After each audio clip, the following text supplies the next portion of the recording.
सिंधुदुर्ग सारख्या शांत जिल्ह्यामध्ये अशा प्रकारे एकाच वेळी 10 मृतदेह सापडणं मोठी बातमी। 1 लाख रुपयात 1 करोडचा पाऊस पडणार म्या। पैशाच्या आमिषापोटी लोकांचे कसे बळी जातात ही घटना त्यावेळी खूप गाजली।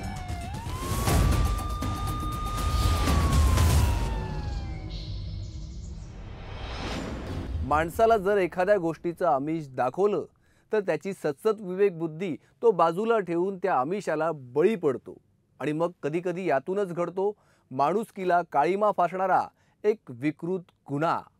सिंधुदुर्ग जिल्ह्यातील नांदोस या गावात देखील काही वर्षांपूर्वी अशीच एक घटना घडली होती, ज्यात एका विकृत माणसाने पैशाचा पाऊस पाडण्याचं आमिष दाखवून 1-2 नव्हे तर तब्बल 10 निष्पाप लोकांची निर्दयीपणे हत्या केली होती। नांदोसमध्ये घडलेले हत्याकांड नेमकं काय आहे, यामागील आरोपी कोण होता आणि त्याने या सर्व हत्या का आणि कशा केल्या, हे आज आपण सविस्तररित्या जाणून घेऊयात। सिंधुदुर्ग जिल्ह्यातलं मालवण तालुक्यातील गाव नांदोस। तारीख होती 20 डिसेंबर 2003।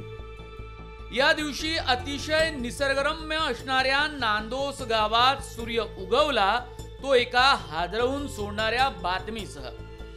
कारण नांदोस गावालगतच्या एका जंगलात पोलिसांना एक मृतदेह सापडला होता।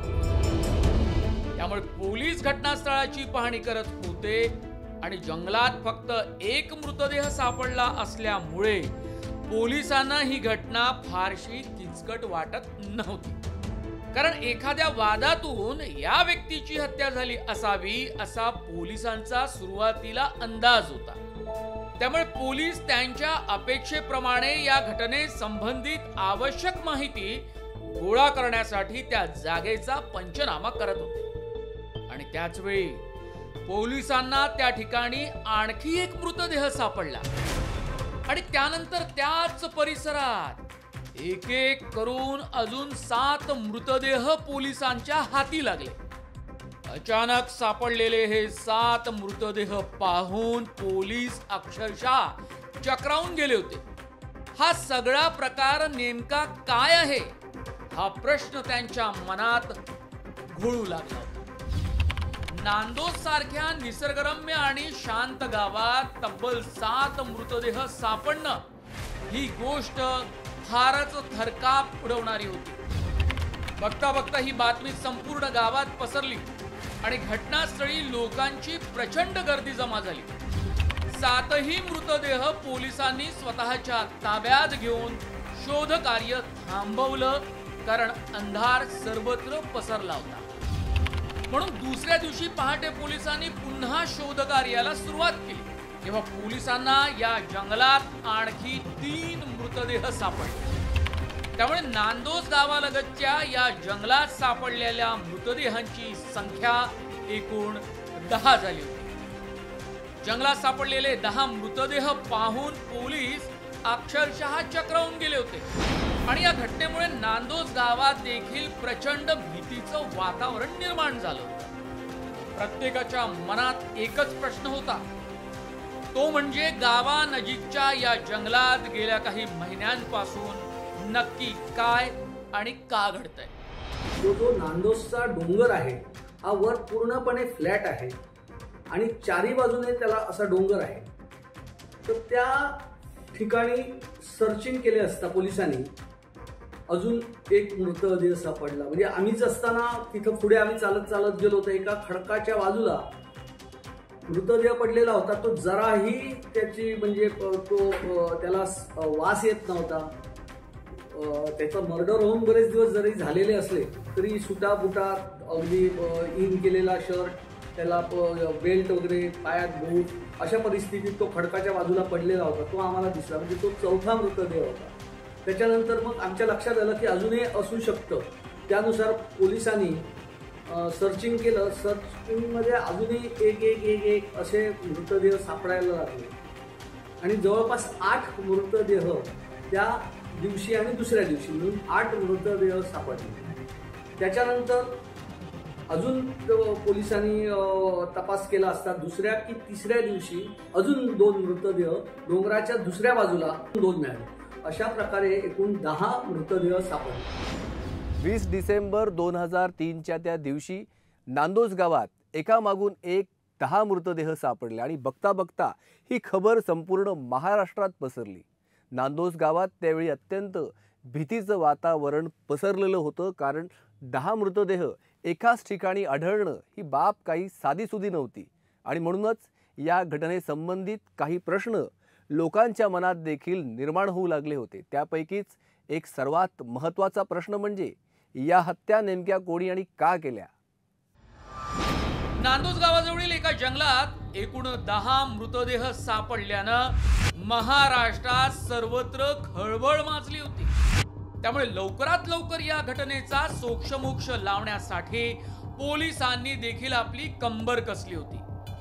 अशातच सर्वात आधी एक महत्त्वाची गोष्ट पोलिसांच्या लक्षात आली आणि ती म्हणजे जंगलात सापडलेल्या 10 लोकांचा मृत्यू हा एकाच दिवशी झालेला नसून तो वेगवेगळ्या दिवशी करण्यात आलेला होता. कारण जंगलात सापडलेले काही मृतदेह हे कुजलेल्या अवस्थेत होते, तर काहींचा फक्त आणि फक्त सांगाडाच शिल्लक राहिलेला होता. पण या सर्व मृतदेहांमध्ये एक गोष्ट मात्र समान होती आणि ती म्हणजे या सगळ्या लोकांना एकाच पद्धतीनं मारण्यात आलेलं होतं. म्हणून या घटनेचं गांभीर्य लक्षात घेऊन पोलिसांनी ही तातडीनं तपास कार्याला सुरुवात केली आणि जंगलानजीकच्या परिसरात पोलिसांनी चौकशी करायला सुरुवात केली. अशातच घटनास्थळाची पाहणी करत असताना पोलिसांना तेथे काही वस्तू सापडल्या. या वस्तूंमध्ये प्रामुख्याने होते ते म्हणजे काही कपडे, एक बॅग आणि एक होती टेलिफोनची डायरी, जी आता यापुढे प्रकरणात सर्वात महत्त्वाचा दुवा ठरणार होती. पोलिसांना घटनास्थळी सापडलेल्या या टेलिफोन डायरीवर केरूभाई माळी असं एक नाव लिहिलेलं होतं. पोलिसांना घटनास्थळी ही डायरी मिळताच त्यांनी ती डायरी चाळून पाहिली, तेव्हा त्यात काही नंबर्स लिहिलेले त्यांना आढळले. म्हणून पोलिसांनी डायरीत असलेल्या नंबरवर कॉल करायला सुरुवात केली. हॅलो, हा मी नांदोस गावचा पोलीस इन्स्पेक्टर बोलतोय. तुम्ही केरूबाई माळी नावाच्या कुठल्या व्यक्तीला ओळखता का? हा, मी ओळखतो केरूबाईंना. डायरीत असलेल्या सर्व नंबरवर पोलिसांनी कॉल केल्यानंतर प्रत्येक व्यक्तीनं आपण केरूभाईंना ओळखतो असं पोलिसांना सांगितलं. या व्यक्तींपैकी काही लोकांकडून केरूभाईंनी पैसे उसणे घेतले होते, तर काही केरूभाईंचे मित्र होते. या फोनवरून एक गोष्ट निष्पन्न झाली होती, ती म्हणजे केरूभाईंनी अनेकांकडून पैसे उसणे घेतल्यामुळे त्यांच्यावर मोठ्या प्रमाणात कर्ज होतं. केरूभाईची मुंबईत 2 भाजींची दुकानं आहेत याची माहिती सुद्धा पोलिसांना मिळाली होती. मिळालेल्या इतर माहितीच्या आधारावर पोलिसांना केरूभाईचा फोन नंबर देखील मिळाला. पोलिसांनी केरूभाईचे कॉल रेकॉर्ड तपासून पाहायला सुरुवात केली. केरूभाईला मृत्यूपूर्वी कुणाकुणाचे कॉल आले होते आणि त्यांनी कुणाकुणाला कॉल केले होते याची संपूर्ण माहिती पोलिसांनी शोधून काढली. तेव्हा पोलिसांना एक असा नंबर सापडला ज्या नंबरवरून केरूभाईंना गेल्या काही दिवसांपासून वारंवार कॉल येत होते. हा नंबर कुणाचा आहे हे तपासून पाहण्यासाठी पोलिसांनी स्वतः या नंबरवर कॉल केला.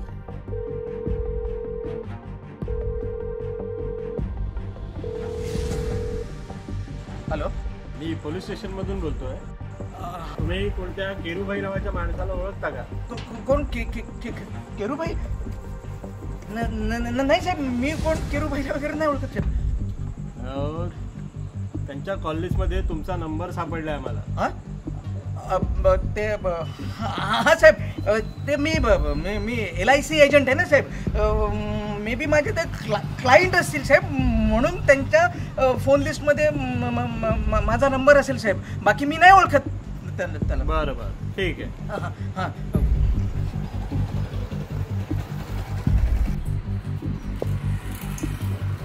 या माणसाची पूर्ण डिटेल पाहिजे मला. माणूस काहीतरी लपवतोय आपल्यापासून. फोनवर बोलत असलेल्या व्यक्तीवर पोलिसांना संशय आल्यानं त्यांनी त्याच्यावर पाळत ठेवायला सुरुवाती केली. तेव्हा त्यांच्या हालचाली पोलिसांना संशयास्पद वाटू लागल्या, म्हणून त्यांनी ताबडतोब त्याला आपल्या ताब्यात घेतलं आणि त्याला पोलिसी खाक्या दाखवला. तेव्हा त्या व्यक्तीनं जे सांगितलं ते अतिशय भयावह होतं. हे जे गुन्हे घडले, हे गुन्हे पैसे दुप्पट करून देणे किंवा पैशाचा पाऊस पडणे आणि जो नागमणी असतो तो नागमणी ज्याच्यामुळे पैशाचा पाऊस पडतो वगैरे वगैरे असे, आणि तो संतोष चव्हाण याने तिथले ते माळी कुटुंब असेल किंवा अन्य ज्यांचे खून झाले अशा लोकांना सांगितलं की तुम्ही आता जर एवढे पैसे गुंतवले किंवा त्याच्यामध्ये हे केलं तर त्याच्यातून एक 5 लाख रुपये जर तुम्ही घेऊन आला तर त्याचा पैशाचा पाऊस पडून सर्वसाधारणपणे 1 कोटीवर रुपये आपल्याला मिळू शकतात. आणि असे बुवा नांदोसच्या डोंगरामध्ये आहे. अशा प्रकारची काहीतरी त्यांना त्या सगळ्या ज्यांचे खून झाले अशा लोकांना सांगून त्यांनी सिंधुदुर्गात आणलं आणि अशा प्रकारे त्यांना नेऊन नांदोसच्या डोंगरात नेऊन त्यांना वर एकाला माळी कुटुंब हे नवरा बायको आणि त्यांची 2 मुलं अशी 4 जण होते. बाकी सगळे जे आहेत ते 1-2 अशा प्रकारे त्यांनी वेगवेगळ्या वेळी वेगवेगळ्या दिवशी त्यांना आणून नांदोसच्या डोंगरात नेऊन तिथं वरती नेऊन त्यांचा खून केला. पोलिसांना तपासादरम्यान घटनास्थळावर केरूभाईंची टेलिफोन डायरी सापडली होती.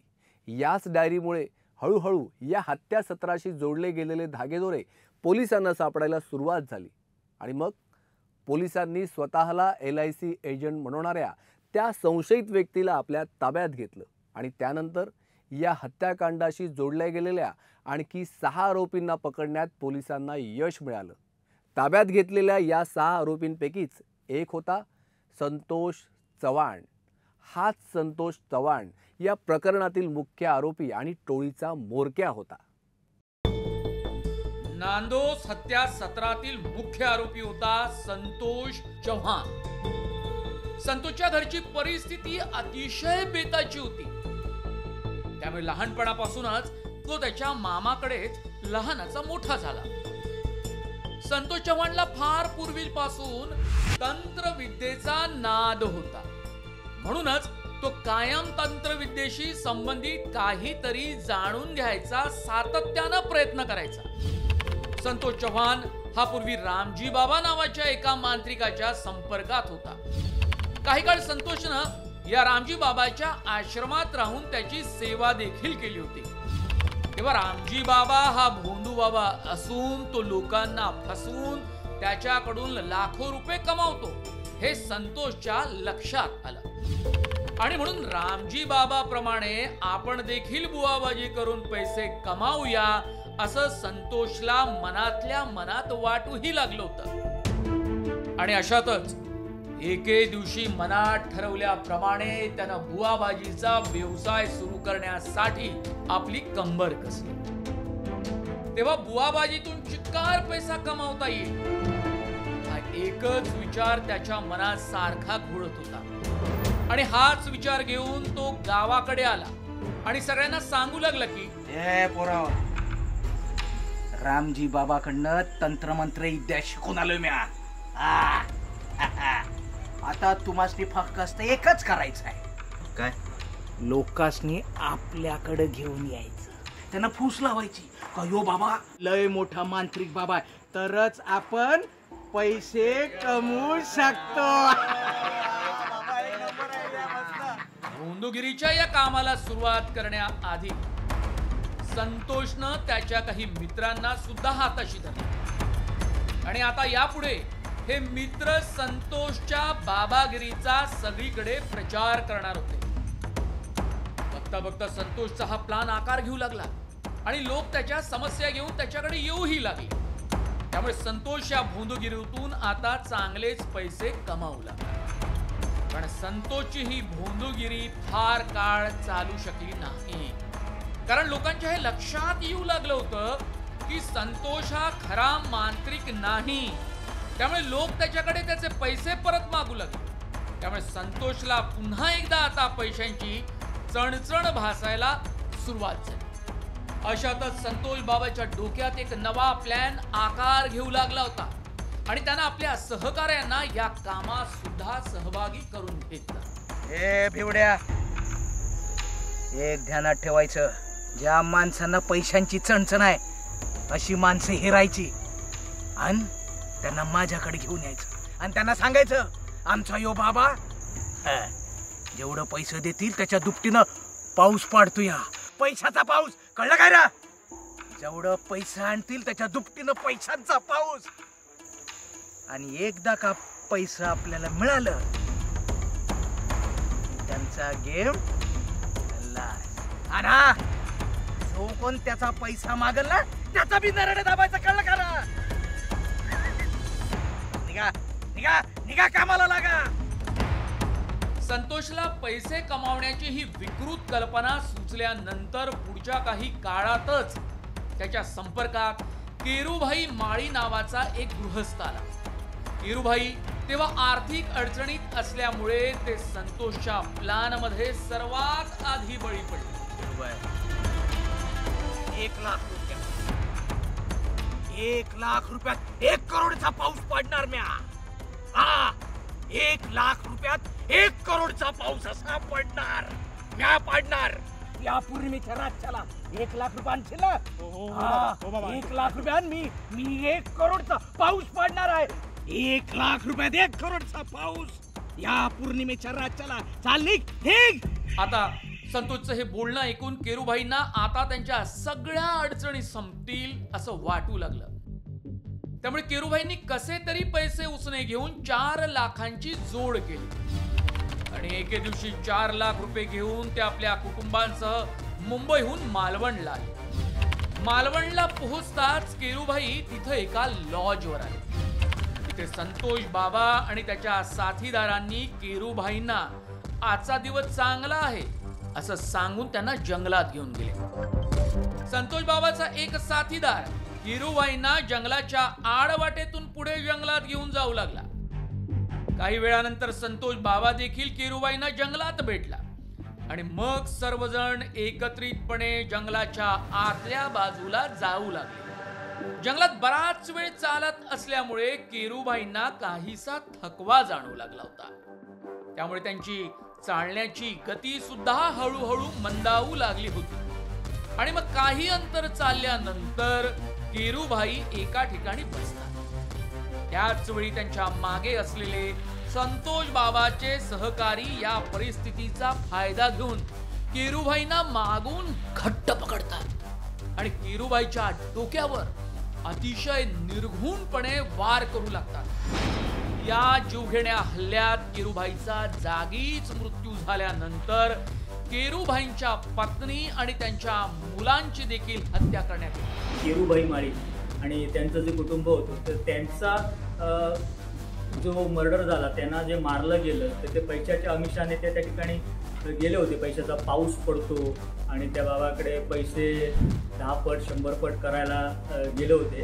आणि नंतर त्याचा क्रौर्याचा कळस म्हणजे त्यांची खांडोळी केली होती, त्यांचे तुकडे तुकडे तुकडे केले होते आणि त्यांची मुलं पण 2 होती त्या ठिकाणी आणि ते तुकडे पोत्यात भरले होते आणि ती पोती खाली तिकडे फेकून दिली होती. आम्हाला ते पण फुटेज मिळालं, ते पण कव्हर करता आलं की ते पोत्यामध्ये टाकलेले ते मृतदेह म्हणजे करवंदाची कसली तरी झाडी होती आणि त्या झाडीतून ते मृतदेह ते आणत होते. तिच्यावर पोती होती ते सुद्धा फुटेज आम्हाला मिळालं.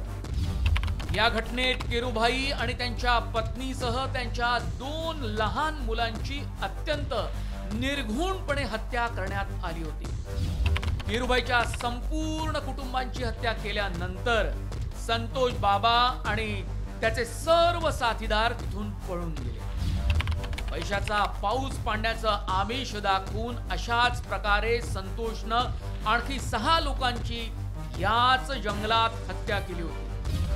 शंकर सारगे, हेमनाथ ठाकरे, विजयसिंह दुधे, विनायक पिसाळ, दादा चव्हाण आणि संजय गवारे अशी या 6 जणांची नाव आहे.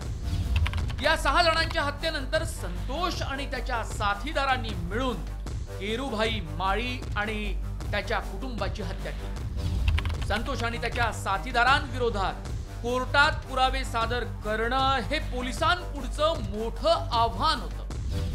तरी देखील पोलिसांनी परिस्थितीजन्य पुरावे सादर करत ही केस कोर्टात जिंकली आणि या 6 आरोपींपैकी 4 जणांना फाशीची शिक्षाही झाली आणि 2 जणांची पुराव्याअभावी निर्दोष सुटका करण्यात आली.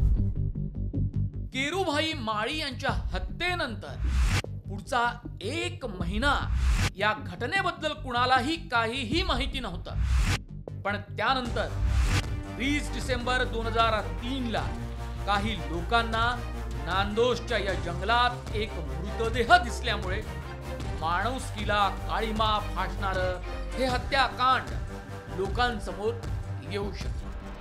नांदोस हे प्रकरण फक्त राज्यातच नाही तर देशात खूप गाजलं. कारण पैशाचा पाऊस म्हणजे या पैशाच्या आमिषापोटी लोकांचे कसे बळी जातात ही घटना त्यावेळी खूप गाजली. आणि त्यानंतर मग हे जेव्हा सिंधुदुर्ग कोर्टामध्ये म्हणजे जिल्हा सत्र न्यायालयामध्ये ही केस जेव्हा चालली तेव्हा त्याचे आरोपींच्या बाजूने असलेले वकील आणि सरकार पक्षाने त्याच्यासाठी मुद्दाम एका स्पेशल पोलीस प्रॉसिक्युटर म्हणून ते एक भंगे साहेब यांची नेमणूक केली होती. आणि त्याच्या अगेन्स्ट आरोपींच्या वतीने संग्राम देसाई, सामंत, राव राणे असे वकील त्यांची बाजू मांडली. पण ह्या सगळ्या प्रकरणातून ह्या केसचा निकाल ह्या 4घांनाही फाशीची शिक्षा झाली आणि त्याच्यातील जे त्यांचे नातेवाईक वगैरे होते त्यांना सबळ पुराव्याअभावी त्यांना निर्दोष सोडण्यात आलं. लालच बुरी बला आहे हे वाक्य नांदोस गावात घडलेल्या या घटनेशी अतिशय समर्पक जुळतं. कारण निव्वळ पैशाच्या मोहामुळेच एवढं मोठं प्रकरण महाराष्ट्रात घडलं. संतोष चव्हाणच्या या विकृत मनोवृत्तीतून 10 निष्पाप लोकांना निष्कारण आपला जीव गमवावा लागला. या संपूर्ण प्रकरणात जे काही घडलं ते खरंच खूप भयानक होतं आणि त्यामुळेच संपूर्ण महाराष्ट्राला ही घटना कायम लक्षात राहणार. अपराध महाराष्ट्राला हादरवणारा या क्राईम विशेष कार्यक्रमात वेळ झाली इथेच थांबण्याची. पुन्हा भेटूयात अशाच महाराष्ट्राला हादरवणाऱ्या एका गुन्ह्यासह. तोवर महाराष्ट्रातली प्रत्येक अपडेट जाणून घेण्यासाठी पाहत रहा लोकशाही मराठी.